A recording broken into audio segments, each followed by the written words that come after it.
Hey guys, welcome back for another video. My name is Paige. Today I am going to be raving about Burning Brightly. Unfortunately, I don't have the book. I read it on the Kindle because I had an e-arc. So sad. Someone give me a final cover of this book. So let's get started.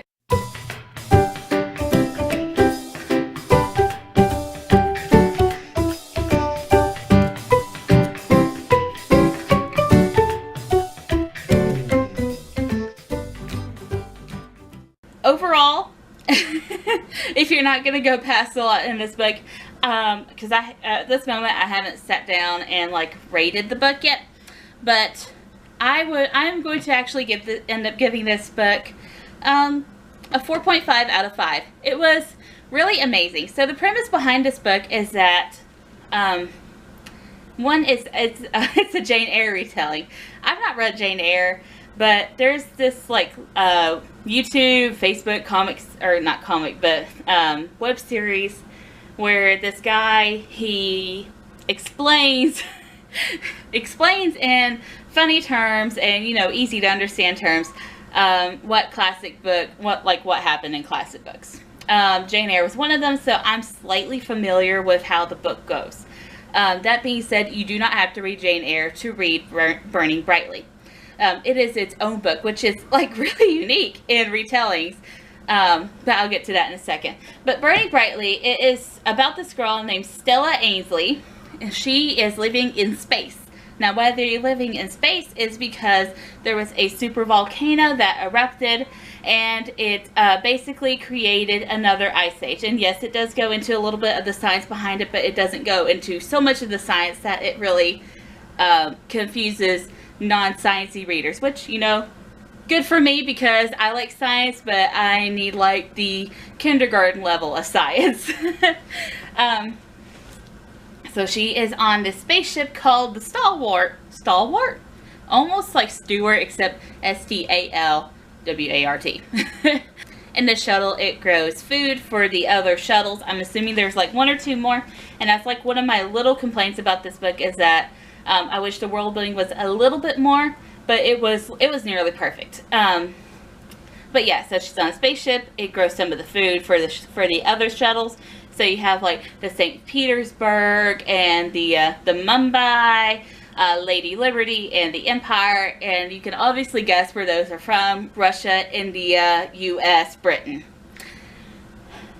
And then there's like a couple other ones, other countries and stuff. It just doesn't go into a lot of detail about them. So she is an engineer, so she helps repair the ship, but she is also a teacher. So that's pretty unique. So the ship is actually really, really old. They've been up in space for over 200 years, and I would love to see a book about the prequel of this, because it seems like the ships were not made to last that long in space to begin with. So she fears decommission, which is when a spaceship suddenly rapidly plummets to Earth. She fears that is going to happen with this ship, and she's frantic to get off. She starts applying for all these different jobs. She gets one on the Rochester. She flies over to it, and she becomes immersed in this family mystery about what happened to the captain's parents, why there's literally no one on board, and yada yada yada.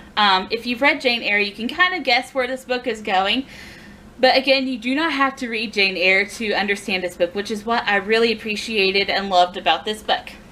It is a retelling, but it's its own book, which is something that a lot of retellings are not, I guess, in this day and age.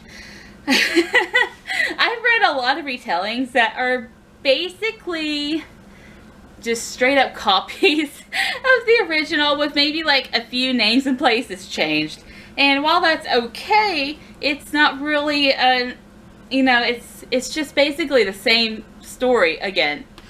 But with this one, it took Jane Eyre, it completely twisted it. It added a lot of cultural references that you will appreciate today, like to Harry Potter and the Illuminae, and it made the book its own.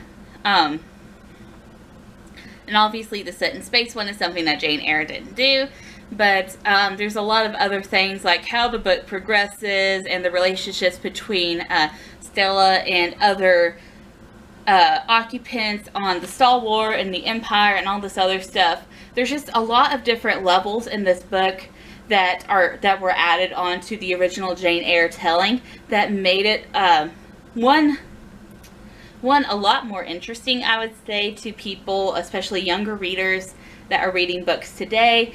And this would probably even help them get into the classic, well, you know, the classic, but I guess like a lot of other classics. But two, it also makes it exciting, and it's new and it's fresh, and I just really liked it. I really like space novels, but this one was like one of the more well done space novels I've read. It's like part dystopian, part retelling, part mystery, part romance.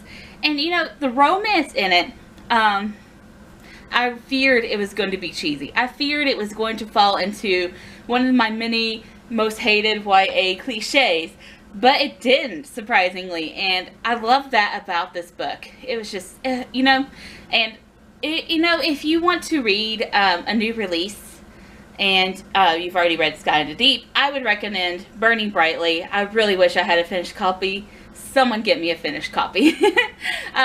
So same as always, link below. We'll have the blog post. Go and read my full thoughts on this book, and I hope you have a good day. So see you later. Bye.